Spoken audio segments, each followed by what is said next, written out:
అందరికీ నమస్తే. Welcome to TR TV. నేను మీ తిరుపతి. తెలంగాణ మాజీ ముఖ్యమంత్రి బీఆర్ఎస్ పార్టీ అధినేత కల్వకుంట్ల చంద్రశేఖరరావు గారు స్పందించారు. ముఖ్యమంత్రి రేవంత్ రెడ్డి దుమ్ము దులిపిండి కేసీఆర్. రేవంత్ అన్న అధికారంలోకి వచ్చిన దగ్గర నుండి ఇప్పటిదాకా హైడ్రా అనేటటువంటి పేరుతోటి పేదవాళ్ళ ఇండ్లు కూల్చేసేటటువంటి కార్యక్రమం చేసిండు. ఎఫ్టీఎల్ అని చెప్పి, బఫర్ జోన్ అని చెప్పి, చెరువుకు సంబంధించినటువంటి భూములని చెప్పి, చెరువుకు సంబంధించినటువంటి భూమిలోనో కట్టిరని చెప్పి దాదాపు 1000 ఇండ్లు కూల్చేసిరు. మొత్తం పేదలకు సంబంధించినటువంటి ఇండ్లే. తెలిసి తెలియకనో కొంతమంది ఎఫ్టీఎల్ బఫర్ జోన్లో కట్టుకున్నారు. లోన్లు పెట్టి మరి కట్టుకున్నారు, లోన్లు పెట్టి మరి కొనుక్కున్నారు. వాటికి కరెంట్ బిల్లులు వస్తున్నాయి, వాటికి నల్ల పన్నులు వస్తున్నాయి, వాటికి అన్నీ ఉన్నాయి. రిజిస్ట్రేషన్ కూడా అయింది. కానీ ఆ ఇండ్లను మొత్తం నేలమట్టం చేసి ఆఖరికి డబుల్ బెడ్రూమ్ ఇచ్చిండు. గవర్నమెంట్కి సంబంధించినటువంటి డబుల్ బెడ్రూమ్ కొంతమందికి రాలే, ఇప్పటిదాకా కొంతమంది తీసుకోలే కూడా. ఆ లోన్లు కట్టే పెండింగ్లో ఉన్నాయి. బ్యాంకర్లు రకరకాలుగా హింసించేటటువంటి కార్యక్రమం చేస్తున్నారు. ఇప్పుడు రేవంత్ అన్న వెలుగుమాట్ల అని చెప్పి ఒక గ్రామం ఏదైతే ఖమ్మం దగ్గర, ఖమ్మం కలెక్టర్ ఆఫీస్కి సంబంధించినటువంటి కూతవేటు దూరంలోనే ఉంటుంది. ఆ గ్రామం దాదాపు 60 ఎకరాలలో, అది భూదాన్ భూములు అని చెప్పి దాదాపు 800 కుటుంబాలను రేవంత్ అన్న రోడ్డు మీద వేసిండు. వాళ్ళ ఇల్లులన్నీ కూడా నేలమట్టం చేసేటటువంటి కార్యక్రమం చేశారు. వాస్తవానికి ఈరోజు కేటీఆర్ అక్కడికి పోబోతున్నాడు. కేటీఆర్ ఈరోజు అక్కడికి పోతున్నాడని చెప్పి ఇమీడియట్ వాళ్ళని ఖాళీ చేయించేటటువంటి కార్యక్రమం చేశారు. ఎవ్వరు ఉండొద్దు ఇక్కడ, ఇమీడియట్లీ రాత్రికి రాత్రే మీరు వెళ్ళిపోవాలి, మీరు ఇక్కడ ఉంటే మీ పైన కేసులు అయితే మీకు ఇబ్బంది అవుతుంది, జేసీబీలతో అన్ని సాఫ్ చేస్తున్నాం, ఇది గ్రౌండ్ లెక్క చేస్తాం, ఇక్కడ నుండి వెళ్ళిపోండి అని చెప్పి అక్కడ నివసిస్తున్నటువంటి గ్రామస్తులను అక్కడ నుండి వెళ్ళగొట్టే కార్యక్రమం చేశారు. వాస్తవానికి కేటీఆర్ ఈరోజు పొమ్మని చెప్పిండట. నిన్ననే పోవాల్సింది, నిన్న ఇంకా కూల్చివేతలు జరుగుతున్నాయి, హడావిడి జరుగుతుంది.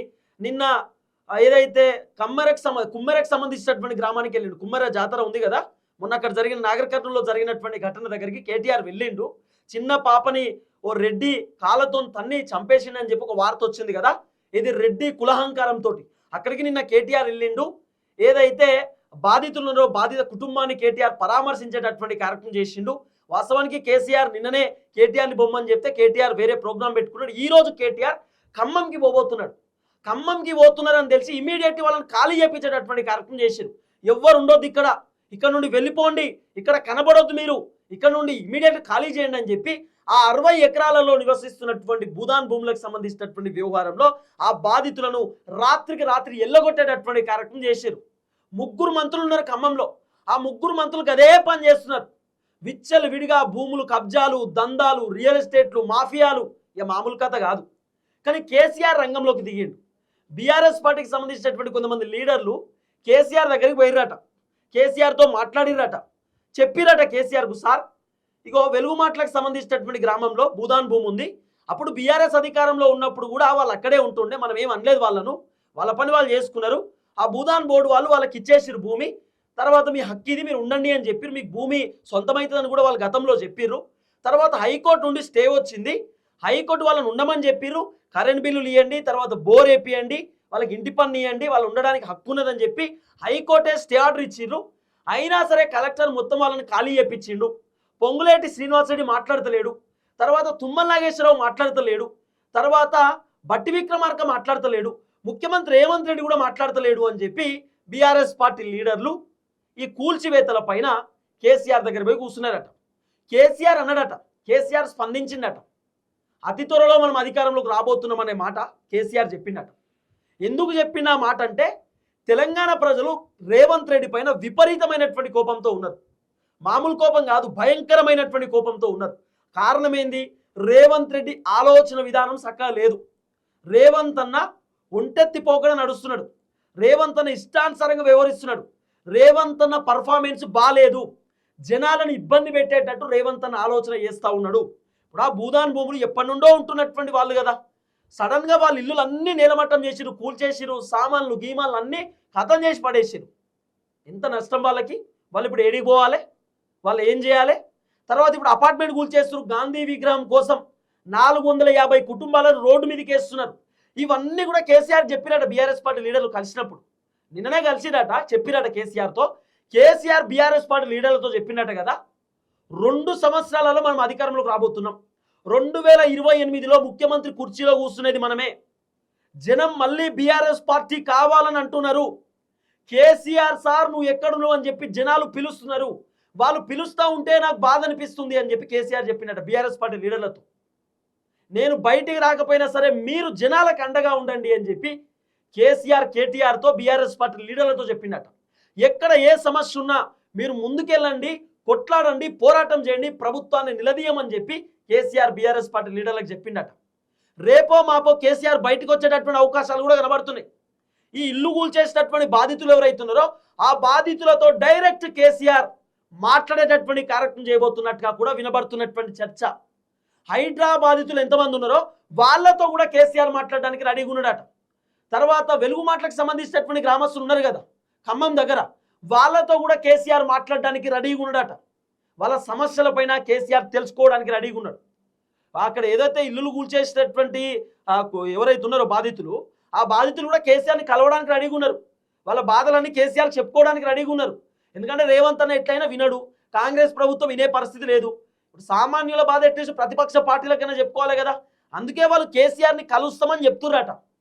అందుకే బీఆర్ఎస్ పార్టీ లీడర్లు కూడా సార్ మీతో మాట్లాడుతూ అంటారు, మిమ్మల్ని కలుస్తా అంటారు, వాళ్ళ బాధలు మీకు చెప్పుకుంటా అంటారు అంటే నేను మాట్లాడడానికి రెడీగా ఉన్నాను కేసీఆర్ చెప్పిండట.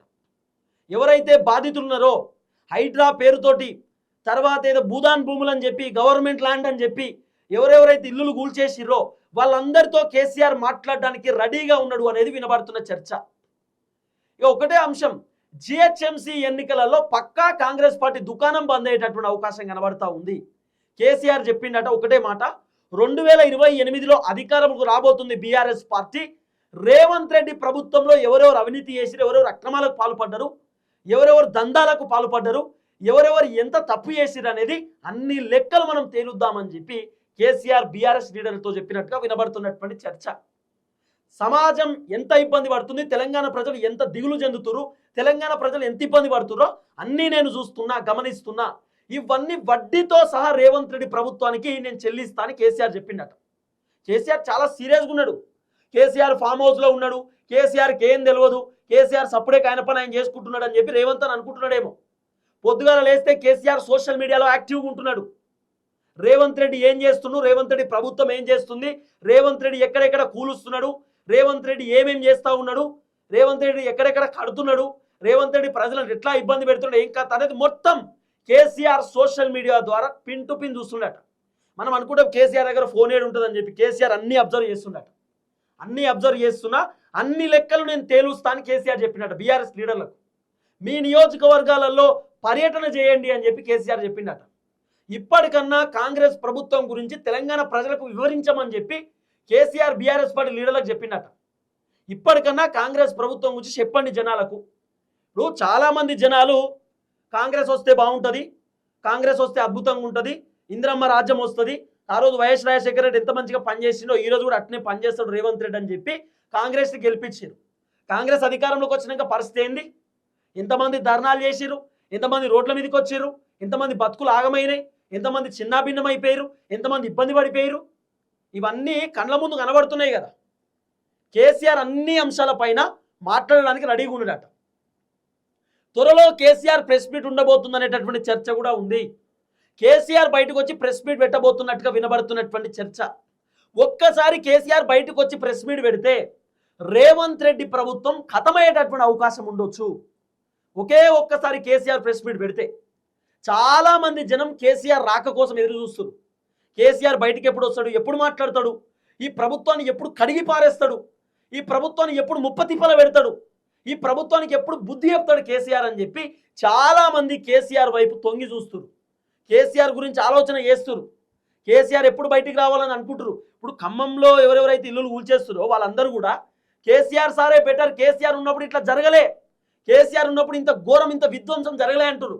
ఇక కొంతమంది తిరుపతి పొద్దుగాల లేస్తే కేసీఆర్ని పొగుడుతుండు, కేసీఆర్ నేను పొగుడుతలేను, కేసీఆర్ ఉన్నప్పుడు ఇల్లులు కూల్చేయలే, ఇది వాస్తవం. ఎస్, కొన్ని ప్రాజెక్టుల దగ్గర రిజర్వాయర్ల దగ్గర ఇల్లులు పోయినటువంటి వాళ్ళకు డబుల్ బెడ్రూమ్లు ఇచ్చిండు కేసీఆర్, పోయినటువంటి వాళ్లకు పరిహారాలు ఇచ్చిండు కేసీఆర్. కానీ ఈ ప్రభుత్వం తట్టాబుట్ట చదువుకొని మీరు ఏదైనా చావండి మాకు సంబంధం లేదు, ఇది మాత్రం ఖాళీ చేయండి అని చెప్పి సామాన్య ప్రజలు ఇల్లులు కూలగొట్టి రోడ్ల మీద వేస్తూ ఉంది ఈ ప్రభుత్వం.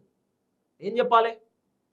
అందుకే కేసీఆర్ 2-3 పాయింట్ల పైన మాట్లాడిందట. ఒకటి, బీఆర్ఎస్ మళ్ళీ అధికారంలోకి రాబోతా ఉంది 2028లో అని చెప్పి కేసీఆర్ బీఆర్ఎస్ పార్టీ లీడర్లతో చెప్పిండట. రెండోది, రేవంత్ రెడ్డి ప్రభుత్వం ఒక అరాచక ప్రభుత్వం లెక్క కనబడతా ఉందని చెప్పి కేసీఆర్ చెప్పిండట. మూడోది, నేను సోషల్ మీడియాలో చాలా యాక్టివ్ ఉన్నా, ఏం జరుగుతూ ఉంది, రేవంత్ రెడ్డి ప్రభుత్వం ఏం చేస్తూ ఉంది, నిరంకుశ పరిపాలన ఎట్లా ఉందనేది నేను మొత్తం అబ్జర్వ్ చేస్తున్నా అని చెప్పి కేసీఆర్ చెప్పిండట. నాలుగోది, బీఆర్ఎస్ అధికారంలోకి రాగానే కాంగ్రెస్ పార్టీకి సంబంధించినటువంటి ఎమ్మెల్యేలు, ఎంపీలు, మంత్రులు, ఎమ్మెల్సీలు, ముఖ్యమంత్రి రేవంత్ రెడ్డి వెనకాల ఉన్నటువంటి బ్యాచ్ ఎంతమంది ఏమేం చేస్తున్నారు, ఎంత అవినీతి చేసిరు, ఎంత అక్రమాలు చేసిరు, ఎంత భూదోపిడీ చేసిరు, ఎన్ని దందాలు చేసిరో అన్ని లెక్కలు బయటికి తీస్తాం, అందరూ ఖచ్చితంగా పరిహారం చెల్లించుకుంటారు అని చెప్పిండట కేసీఆర్.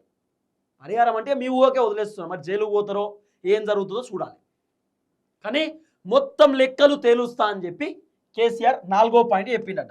ఇక 5వది, మీ నియోజకవర్గాలలో అంటే బీఆర్ఎస్ పార్టీకి సంబంధించిన ఎమ్మెల్యేలకు చెప్పిండట, లీడర్లకు చెప్పిండట, మీ నియోజకవర్గాలలో కాంగ్రెస్ పార్టీకి సంబంధించినటువంటి ప్రభుత్వం గురించి పబ్లిక్ వివరించండి, జనాలకు చెప్పండి, అసలు ఏం జరిగింది కాంగ్రెస్ అధికారంలోకి వచ్చిన దగ్గర నుండి ఇప్పటిదాకా అనేది పబ్లిక్ ఒకసారి అర్థమయ్యేటట్టు చెప్పమని చెప్పిండట. తర్వాత 6వ అంశం, ఏదైతే హైడ్రాకు సంబంధించినటువంటి బాధితులు, తర్వాత ఏదైతే భూదాన్ భూములు అని చెప్పి కూల్చేస్తా ఉన్నారో ఆ బాధితులను, తర్వాత ఎవరెవరు ఇల్లులు అయితే హైడ్రా అధికారులు కూల్చేసిరో, గవర్నమెంట్ ల్యాండ్లో కట్టిరని చెప్పి అక్కడిక్కడ అని చెప్పి ఇల్లులు కూల్చేసిరో, ఈ బాధితులను అందరినీ కేసీఆర్ కలవడానికి రెడీగా ఉన్నాడట. కేసీఆర్తో ఒక మీటింగ్ పెట్టడానికి కేటీఆర్ కూడా సిద్ధంగా ఉన్నాడు అనేది వినబడుతున్న చర్చ. ఎందుకంటే బాధితులందరూ కేసీఆర్తో మాట్లాడడానికి రెడీగా ఉన్నారు, ఆ బాధితుల బాధ అంతా కేసీఆర్ చెప్పుకోనికి రెడీగా ఉన్నారు, కాబట్టి మ్యాక్సిమం ఆ బాధితులు మాట్లాడడానికి సిద్ధంగా ఉన్నారు అనేది వినబడుతున్నటువంటి ఒక చర్చ. ఇక 7వ అంశం, కేసీఆర్ ప్రెస్ మీట్ పెట్టడానికి సిద్ధంగా ఉన్నాడు అనేది వినబడుతున్నటువంటి వ్యవహారం. ఈ అన్ని అంశాల పైన, ఏది కూల్చివేతల పైన, రైతు భరోసా పైన, కాంగ్రెస్ ప్రభుత్వ విధానాల పైన, కాంగ్రెస్ ప్రభుత్వ వ్యవహారం పైన కేసీఆర్ ఒక ప్రెస్ మీట్. 8వ అంశం ఒకటి చెప్పిండట కేసీఆర్, గాంధీ స్టాచ్యూ గురించి. గాంధీ స్టాచ్యూ గురించి కూడా కేసీఆర్ చెప్పిండట, గాంధీ స్టాచ్యూ కట్టండి పర్లేదు, కానీ మీకు గాంధీ స్టాచ్యూ కట్టడానికి 10,000 ఎకరాలు ఎందుకు? ఇది కేసీఆర్ పాయింట్. 10,000 ఎకరాలు ఎందుకు? గాంధీ స్టాచ్యూ మీరు ఆ 6 ఎకరాలలో ఉన్నటువంటి అపార్ట్మెంట్ దగ్గర ఎందుకు కట్టాలనుకుంటున్నారు?